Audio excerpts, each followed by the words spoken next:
Bashkia e Sarandës po vijon të ketë një rol të rëndësishëm në promovimin e zonës si një nga destinacionet kryesore turistike në jug të vendit. Përmes një sër aktivitetesh të organizuara gjatë vitit synohet rritja e vëmendjes ndaj potencialit turistik, kulturor dhe historik që ofron qyteti dhe zonat përreth. Këto aktivitete përfshin promovimin e traditave lokale, kulinaris, artit dhe trashëgimisë historike, duke i kthyer në një vlerë të shtuar për vizitorët vendas dhe të huaj.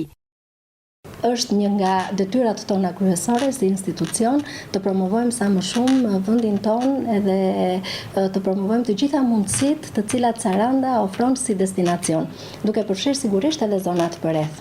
Promovimi i destinacionit nuk përfshin vetëm promovimin kulturor dhe të traditës dhe të historisë, por normalisht edhe nëpërmjet aktiviteteve të shumta që zhvillohen gjatë sezonit. Edhe vitin e kaluar ne kemi patur një larmishmëri të madhe të aktiviteteve që ofroi kryesisht për rinin gjatë bulevardit. Të gjitha këto fillojnë sigurisht me çeljen zyrtare të sezonit, që do të jetë sërish me edicionin e 3 të Fish Festival, i cili zgjat rreth 5 ditë edhe mirëpret me mijëra turistë. Ndërkohë ne jemi duke punuar edhe me agjendën e detajuar për sezonin e lartë turistik.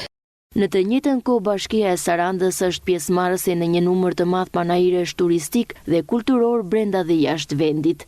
Bashkia Sarandë, përkushtuar në misionin dhe në vizionin e saj për promovimin e destinacionit Saranda All in One, ka qenë që në fillim të vitit, duke filluar që nga janari vitit 2026, prezente në panairet më të mëdha ndërkombëtare për të prezantuar destinacionin, për të prezantuar vlerat kulturore, traditën, bukurinë që Saranda All in One ofron për të gjithë turistët e huaj. Duke filluar që nga panairi i madh i zhvilluar në Madrid, Fitur, duke vazhduar pastaj edhe me panairin e Munihut edhe më të madhin në kategorinë e vet ITB Berlin.